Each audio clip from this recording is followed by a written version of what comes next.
नमस्कार, आज हम डिस्कस करेंगे Himachal Pradesh public service commission का प्रीवियस एक पेपर, और ये पेपर 1 जो है हम डिस्कस करेंगे डिटेल में। हर एक क्वेश्चन को जो है वो डिस्कस करेंगे ताकि आने वाले एग्जाम्स में जो है वो आपको हेल्प मिल सके। अभी संडे को भी जो है वो आपका एग्जाम है और भी बाकी एग्जाम है, डिटेल से डिस्कस किया जाएगा ताकि एग्जाम में जो है वो आपकी हेल्प हो सके। तो अभी हम क्वेश्चन नंबर 1 से जो है डिस्कशन को स्टार्ट करेंगे, और जितने भी क्वेश्चन यहाँ पर डिस्कस किए जाएंगे वो हर एक क्वेश्चन जो है वो फाइनल आंसर की के अकॉर्डिंग ही जो है वो डिस्कस किया जाएगा। सबसे पहले क्वेश्चन में बोलते हैं consider the following statement about Kinnaur district of Himachal Pradesh. तो किन्नौर के बारे में कुछ स्टेटमेंट्स जो है वो दी गई हैं, उनके बारे में आपको यहाँ पर जो है वो विचार करना है। अब पहले के स्टेटमेंट में बोलते हैं Bhoti is spoken in lower Kinnaur only, कि भोटी भाषा जो है वो सिर्फ और सिर्फ लोअर किन्नौर में ही जो है वो बोली जाती है। और दूसरे में बोलते हैं कि द तीप्तन्स कॉल्ड किन्नौर एज खिन्नू, तो बोलते हैं कि तीप्तन्स जो है वो किन्नौर को जो है वो खुन्नू जो है वो कहते हैं। और बोलते हैं in Leh this area is called as Maun, तो बोलते हैं लेह में दिस एरिया को मौन बोलते हैं। और Kalidas does not mention the Kinnars, तो कालिदास ने बोलते हैं किन्नर्स के बारे में जो है मेंशन नहीं किया है। अगर हम बात करते हैं पहली स्टेटमेंट से एनालाइज करना, तो भोटी देखो सिर्फ लोअर किन्नौर में नहीं बोली जाती।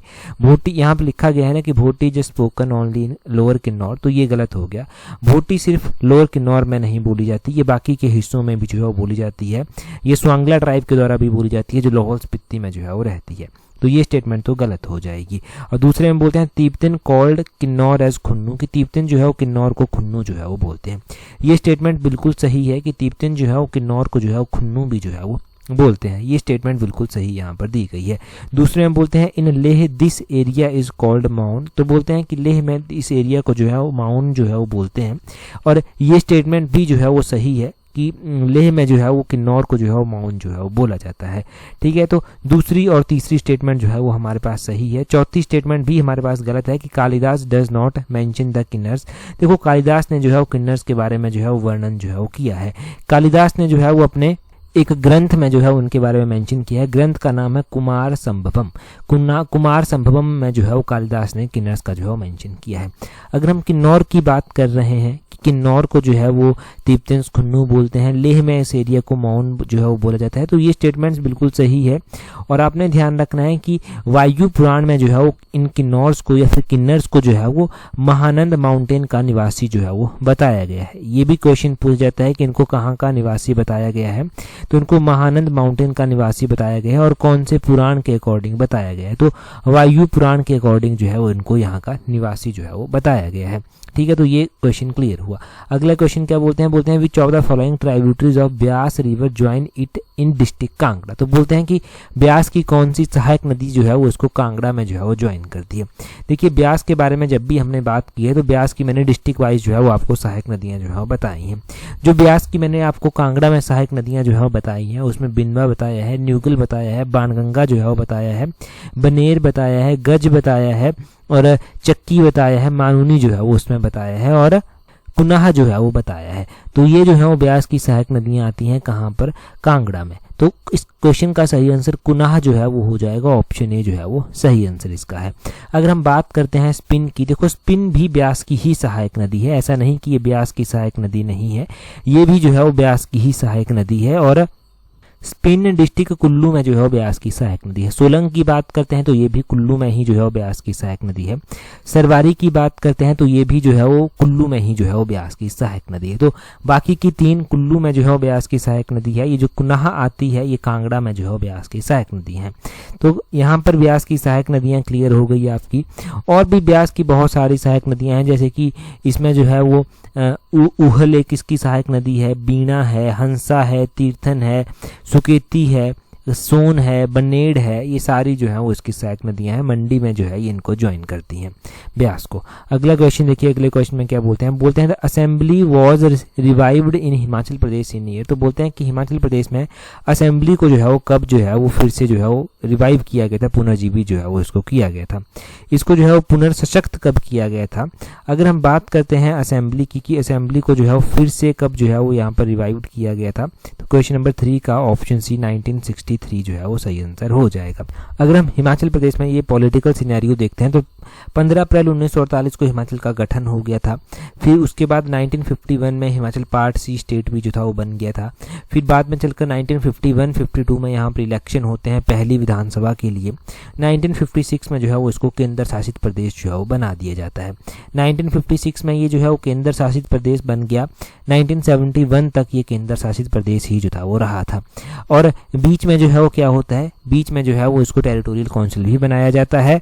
1957 की ये बात है जब टेरिटोरियल काउंसिल जो है वो सेटअप की गई थी हिमाचल प्रदेश में। और 1963 में क्या होता है, इसे टेरिटोरियल काउंसिल को जो है वो भंग कर दिया जाता है और लेजिस्लेटिव असेंबली में कन्वर्ट कर दिया जाता है। तो ये 1963 था जब हिमाचल प्रदेश की जो लेजिस्लेटिव असेंबली थी, हिमाचल असेंबली थी, उसको फिर से जो है वो पुनर्सशक्त जो था वो किया गया था। तो इस तरह से पूरा सिनेरियो ध्यान रखना जो मैंने आपको विस्तृत वे में जो है वो बताया है। आगे बोलते हैं which of the following district of Himachal Pradesh had the highest density of population per square kilometre as per census 2011। तो बोलते हैं कि वर्ष 2011 की जनगणना के अनुसार हिमाचल प्रदेश में निम्नलिखित किस जिले में जनसंख्या का प्रति स्क्वायर सबसे अधिक है। तो बोल देखिए 2011 की जो है वो यहाँ पर बात हो रही है। 2011 में अगर हम बात करते हैं 2011 की जनगणना के अनुसार, 2011 की जनगणना के अनुसार जो है वो हिमाचल प्रदेश का जो है वो कौन सा जिला है जहाँ पर जनसंख्या का प्रति स्क्वायर सबसे अधिक घनत्व है।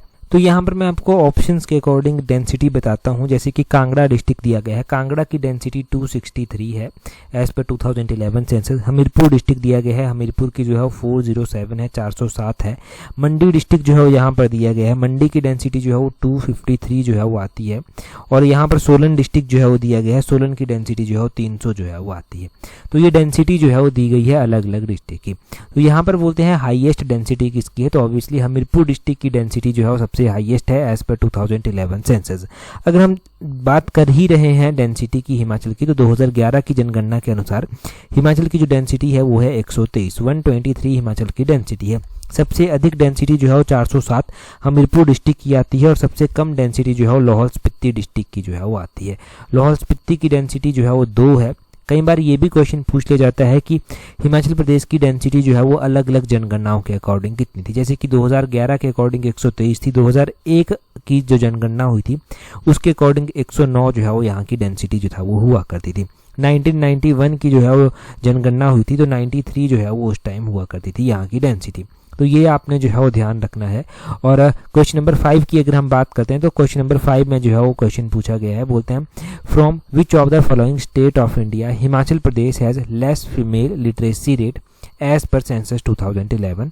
तो बोलते हैं कि 2011 की जनगणना के अनुसार हिमाचल प्रदेश की भारत के किस राज्य से महिला साक्षरता दर कम थी। तो 2011 की जनगणना के अनुसार जो है वो हिमाचल की साक्षरता दर जो है वो गोवा से कम थी। गोवा ऑप्शन डी जो है वो सही आंसर हो जाएगा। देखिए 2011 की जनगणना के अनुसार जो है वो हिमाचल प्रदेश का लिटरेसी रेट था 82.80%। और अगर हम बात करते हैं मेल लिटरेसी रेट की, तो mail literacy rate Himachal Pradesh का 89.5% था। फीमेल लिटरेसी रेट की बात करते हैं तो वो 75.9% था। ये फीमेल था, ये मेल था। और उसी तरह अगर हम गोवा की बात करते हैं तो गोवा का लिटरेसी रेट जो है वो कितना था, गोवा का लिटरेसी रेट जो है वो 88.7% जो है वो गोवा का ओवरऑल लिटरेसी रेट था। अच्छा, गोवा का ओवरऑल लिटरेसी रेट 88.7 था। यहाँ का मेल लिटरेसी रेट 92.7% था और फीमेल लिटरेसी रेट जो है वो 84.7% था।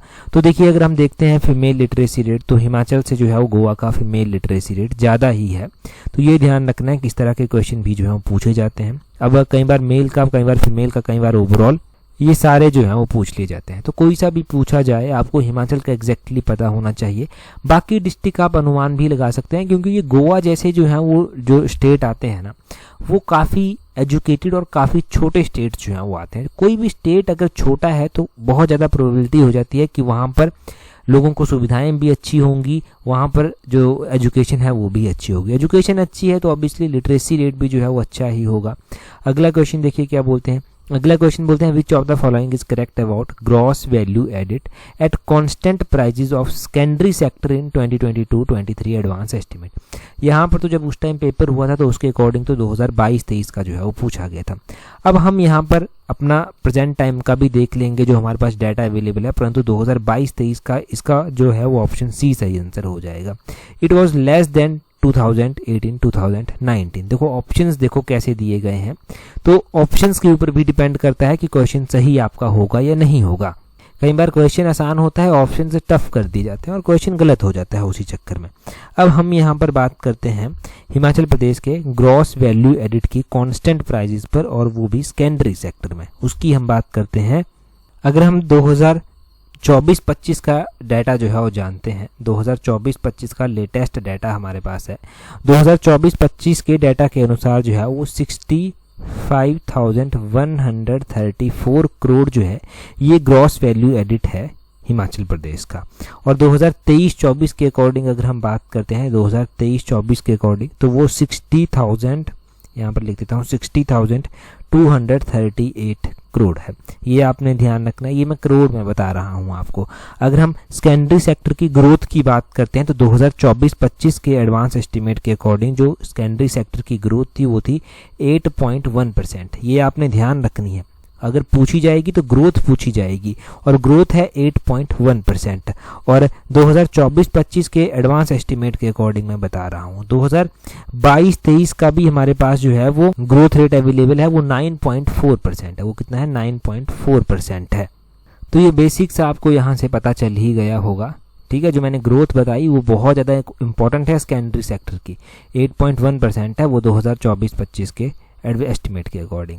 अगला क्वेश्चन जो है हम डिस्कस करेंगे, परंतु अगला क्वेश्चन डिस्कस करें उससे पहले अगर आप तैयारी कर रहे हैं अपकमिंग HPRC के TGT एग्जाम के लिए, आप तैयारी कर रहे हैं हिमाचल प्रदेश पब्लिक सर्विस कमीशन के पेपर 1 के लिए, आप तैयारी कर रहे हैं HPRC के JPT एग्जाम के लिए, तो आप हमारी कॉम्प्रिहेंसिव टेस्ट सीरीज को ज्वाइन कर सकते हैं, जिसका लिंक जो है वो नीचे डिस्क्रिप्शन बॉक्स कमेंट बॉक्स में जो है वो दिया गया है, वहाँ से आप ज्वाइन कर सकते हैं। और देखिए टेस्ट सीरीज को ज्वाइन करके जो है वो आप अपनी छोटी छोटी कमियों के ऊपर काम कर सकते हैं, जिनको आप कहते हैं कि सिली मिस्टेक हुई, उन सिली मिस्टेक्स के ऊपर काम कर जो है वो आप जो है वो आगे बढ़ सकते हैं। और यहाँ से डेफिनेटली आपको बहुत ज़्यादा हेल्प जो है वो मिलेगी। अगर आप सीरियस हैं तैयारी को लेकर तो ये आपके लिए एक सही अपॉर्चुनिटी है। क्वेश्चन नंबर 7 देखते हैं यहाँ पर क्या पूछा गया है। यहाँ पर बोलते हैं द स्वर्ण जयंती Nari Sambal Yojana pension is given to those women Himachal Pradesh who are in the following age group. तो ये एक योजना का नाम दिया गया है, स्वर्ण जयंती नारी संबल योजना। ये जो स्वर्ण जयंती नारी संबल योजना है ना, इस योजना के बारे में यहाँ पर बात की गई है कि इस योजना में किस आयु वर्ग की महिलाओं को जो है वो कवर जो है वो किया गया है, ठीक है, ये बात यहाँ पर की गई है। अगर हम बात करें इस स्वर्ण जयंती नारी संबल योजना के बारे में तो इसमें 65 to 69 एज ग्रुप की जो महिलाएं हैं उनको जो है वो कवर यहाँ पर किया गया है। देखिए ऐसी अलग अलग योजनाएं जो हैं वो चलाई गई हैं, जैसे कि एक योजना चलाई गई है स्वर्ण जयंती आश्रय योजना, ठीक है। हाउसिंग सब्सिडी इसमें दी जाती है शेड्यूल कास्ट, शेड्यूल ट्राइब और OBC को। इसमें जो है वो 1,50,000 रुपये की सब्सिडी पर फैमिली जो है वो दी जाती है। और इसमें जो है वो क्राइटेरिया रखा गया है कि एनुअल इनकम जो है 50,000 से कम होनी चाहिए, तभी ये स्कीम का फ़ायदा जो है वो उठा पाएंगे। अब इसमें एक और चीज़ रखी गई है कि जो क्वेश्चन यहाँ पर बनता है एग्जाम में वो क्या बनता है। देखिए इसमें क्वेश्चन बन सकता है कि दिसंबर 2024 तक कितने लोगों को यहाँ से फ़ायदा मिला। तो स्वर्ण जयंती आश्रय योजना के तहत जो है वो 2024-25 का डाटा है, दिसंबर 2024 तक 228 लोगों को जो है वो बेनिफिट इस योजना के तहत जो है वो मिल चुका है। तो ये भी ध्यान रखना कि कितने लोगों को बेनिफिट जो है वो मिल चुका है, इतना एनफ है याद रखने के लिए। अगला क्वेश्चन देखिए क्या बोलते हैं। देखिए यहाँ पर बोलते हैं which of the following places is matched correctly with its district of Himachal Pradesh. तो बोलते हैं कि कौन से यहाँ पर कुछ क्षेत्र दिए गए हैं, कौन सा क्षेत्र अपने जिले के साथ जो है वो सही सुमेलित किया गया है। तो यहाँ पर सुलाह दिया गया है, सिराज दिया गया है, बाली चौकी दिया गया है, पच्छाद दिया गया है, ये क्षेत्र यहाँ पर दिए गए हैं। परंतु फाइनल आंसर की के अकॉर्डिंग इस क्वेश्चन को जो है स्क्रैप कर दिया गया है, मतलब सभी को ही जो है उसके नंबर दिए गए। सुलाह डिस्ट्रिक्ट कांगड़ा में जो है वो आता है। अब कांगड़ा यहाँ पर ऑप्शन में नहीं दिया गया है, ठीक है, तो अब ऑप्शन में ही नहीं दिया गया है तो स्क्रैप होने का तो बनता ही है। सिराज की अगर हम बात करें कि सिराज जो है वो कहाँ पर आता है, सिराज जो है वो मंडी में जो है वो फॉल करता है। कहाँ पर ये सिराज मंडी में जो है वो आता है। यहाँ पर बाली चौकी जो है वो दिया गया है। बाली चौकी की बात करें कि ये कौन से डिस्ट्रिक्ट में आता है, तो बाली चौकी भी मंडी डिस्ट्रिक्ट में ही जो है वो आता है। तो बाली चौकी का मंडी भी यहाँ पर डिस्ट्रिक्ट नहीं दिया गया है। यहाँ पर जो है वो पच्छाद दिया गया है कि पच्छाद जो है वो कहाँ पर आता है। पच्छाद विधानसभा क्षेत्र भी है, पच्छाद विधानसभा क्षेत्र डिस्ट्रिक्ट सिरमौर में जो है वो आता है। तो सिर्फ सिरमौर ही यहाँ पर सही मैच होता। और इसमें बोला गया है विच of the following place is matched correctly, तो इसमें जो है वो पच्छाद सिरमौर के साथ करेक्टली मैच हो गया। परंतु अब इसको स्क्रैप कर दिया गया है, तो स्क्रैप कर दिया गया है मतलब यहाँ पर कुछ वेरिएशंस जो हैं वो रही होंगी, परंतु चलो हमने फिर भी जान ही लिया जो जो इम्पोर्टेंट है। आगे बोलते हैं Himachal Pradesh government has implemented new scheme Nai Rahein Nai Manzilein to develop the unexplored area of state tourism in. तो ये नई राहें नई मंजिलें योजना बोलते हैं कि ये कौन से ईयर में जो था वो लॉन्च की गई थी। अब नई राहें नई मंजिलें योजना जो है वो कौन से ईयर में लॉन्च की गई थी, एक ये क्वेश्चन बनता है।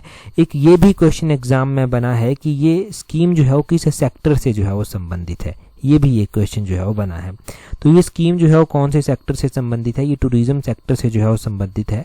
और नई राहें नई मंजिलें, तो ये योजना लॉन्च हुई थी 2018-19 में, ये आप ज़रूर ध्यान रखना। अगर क्वेश्चन पूछा गया तो एज सच ये क्वेश्चन रिपीट कर लिया जाएगा। अगला क्वेश्चन देखिए, ये डिस्ट्रिक्ट गुड गवर्नेंस इंडेक्स का क्वेश्चन है 2021 का। तो अभी डिस्ट्रिक्ट गुड गवर्नेंस इंडेक्स की कोई मोस्ट इंपॉर्टेंट ऑफिशियल डाटा हमारे पास नहीं है। 2021-22 का पूछा गया तो पूछा गया, नहीं तो इससे ज़्यादा उम्मीद भी मत रखिए। यहाँ पर बोलते हैं which of the following district of Himachal Pradesh which had the 8th rank in district good governance index 2021। 2021 का गुड गवर्नेंस इंडेक्स था तो उसमें 8th रैंक जो है वो कौन से डिस्ट्रिक्ट का था। 8th रैंक जो है वो उसमें कुल्लू डिस्ट्रिक्ट का जो था वो आया था। क्वेश्चन नंबर 10 का ऑप्शन बी सही आंसर। इतना ही जानेंगे, ज़्यादा जानेंगे भी नहीं। आगे बोलते हैं रैंक ऑफ हिमाचल प्रदेश इन स्वच्छ सर्वेक्षण इंडेक्स 2023। तो स्वच्छ सर्वेक्षण इंडेक्स 2023 में जो है वो क्वेश्चन नंबर 11 का ऑप्शन सी 18वां रैंक जो है वो उस टाइम आया था। अभी वाला हमने गिरिराज पत्रिका में पढ़ रखा है कि ये जो स्वच्छ सर्वेक्षण इंडेक्स आया था उसमें ठियोग को जो है वो क्लीनेस्ट सिटी ऑफ हिमाचल प्रदेश जो है वो घोषित किया गया था। ठियोग के बाद नदौन का 2nd नंबर था और शिमला का 3rd स्थान जो था वो इसमें रहा था। एक ये क्वेश्चन हमने जो था वो पढ़ा था और गिरिराज पत्रिका में ये पूरी जानकारी मैंने आपको दी भी थी। अगला क्वेश्चन देखिए, बोलते हैं the iconic skating rink of Shimla was built in which year. तो बोलते हैं कि शिमला का ये जो स्केटिंग रिंक है इसको जो है वो कब बनाया गया था, कौन से ईयर में ये बना था। तो क्वेश्चन नंबर 12 का ऑप्शन ए सही आंसर हो जाएगा। 1920 में ब्लेसिंगटन के द्वारा जो था वो ये बनाया गया था। यही दो क्वेश्चन यहाँ से बनते हैं कि ये स्केटिंग रिंक कब बनाया गया और किसके द्वारा बनाया गया। तो ये 1920 में ब्लेसिंगटन के द्वारा बनाया गया था। आगे बोलते हैं which of the following correct about Himachal Pradesh border dispute with Jammu Kashmir. तो बोलते हैं कि हिमाचल में भी जम्मू कश्मीर के साथ थोड़ा सा बॉर्डर डिस्प्यूट देखने को मिलता है। कहाँ पर वो देखने को जो है वो मिलता है, तो बोलते हैं Jammu Kashmir is claiming its right over the whole of Pangi area. नहीं, पांगी के साथ जम्मू कश्मीर का कोई लेना देना नहीं है, पहला गलत है। बोलते हैं Jammu Kashmir claiming its right over Chamba Manimahesh area. नहीं, मणिमहेश यात्रा मणिमहेश एरिया के साथ कोई लेना देना नहीं जम्मू कश्मीर का। Jammu Kashmir is claiming its right over the whole Spiti valley. नहीं, स्पीति वैली का भी कोई यहाँ पर चक्कर नहीं है जम्मू कश्मीर के साथ। बच गया एक ऑप्शन। बोलते हैं Jammu Kashmir is claiming its right over Churah area of Chamba district. तो चुराहा के साथ थोड़ा सा वहाँ पर रहता है चक्कर, उसके ऊपर थोड़ा सा क्लेम किया जाता है। तो ये ऑप्शन डी सही आंसर होगा। आगे बोलते हैं which was the Himalayan Riyasati Prajamandal organised. When was the Himalayan Riyasati Prajamandal organised. तो ये हिमालयन रियासती प्रजामंडल जो है वो कब ऑर्गेनाइज किया गया था। हिमालयन रियासती प्रजामंडल 1938 में जो है वो ऑर्गेनाइज जो था वो किया गया था, दिसंबर 1938। ऑप्शन सी सही आंसर है।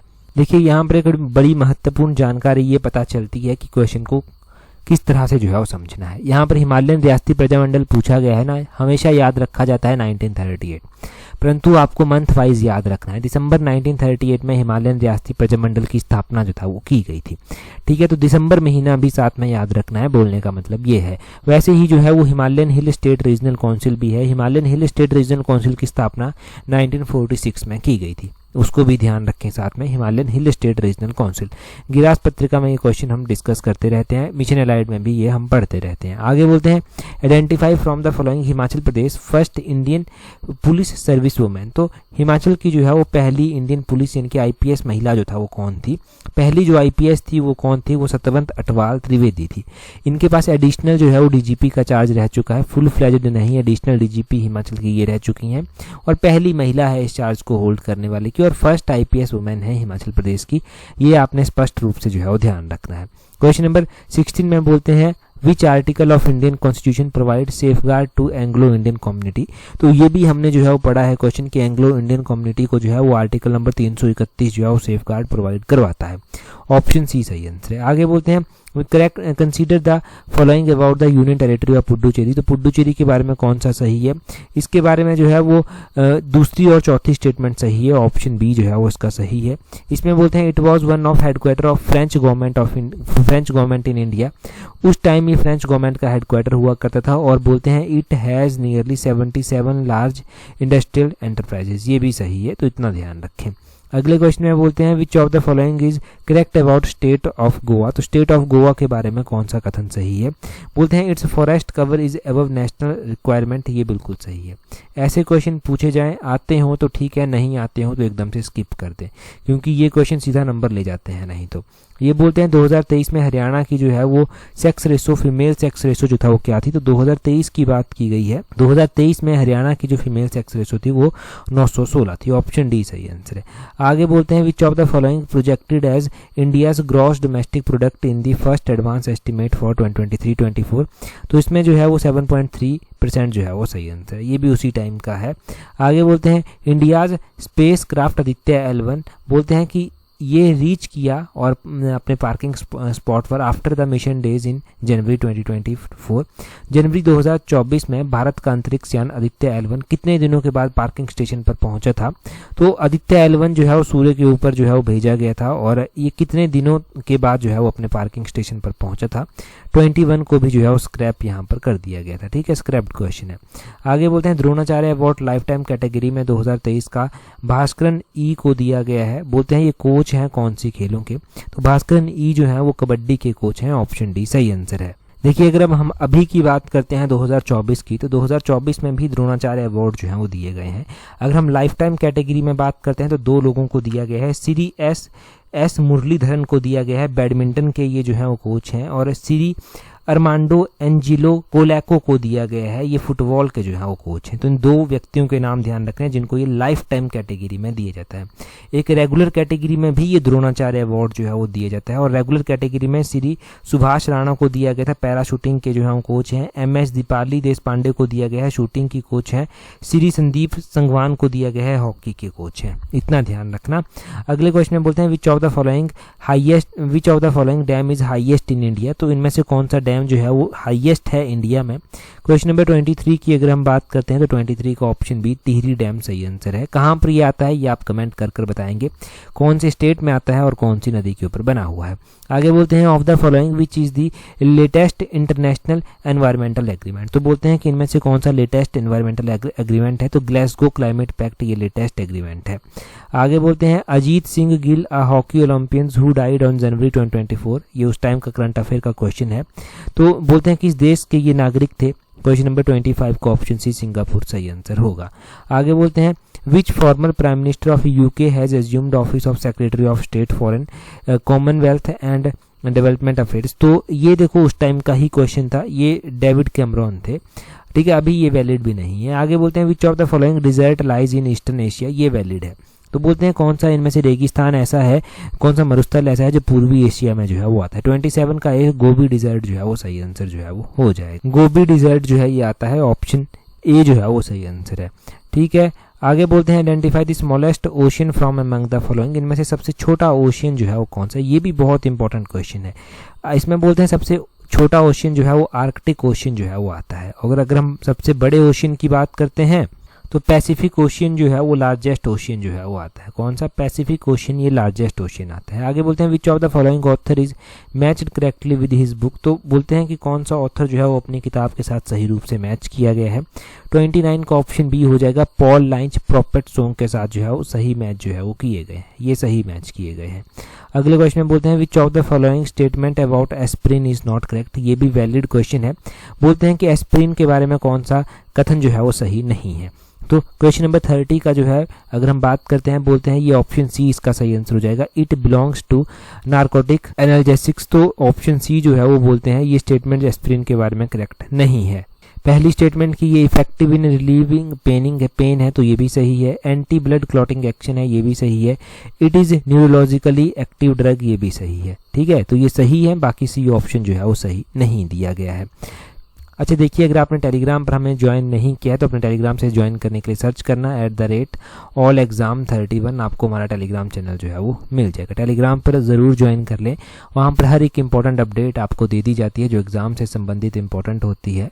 ठीक है, तो आज की इस वीडियो में इतना ही है। That's all for today. Thank you very much for watching and listening it very patience.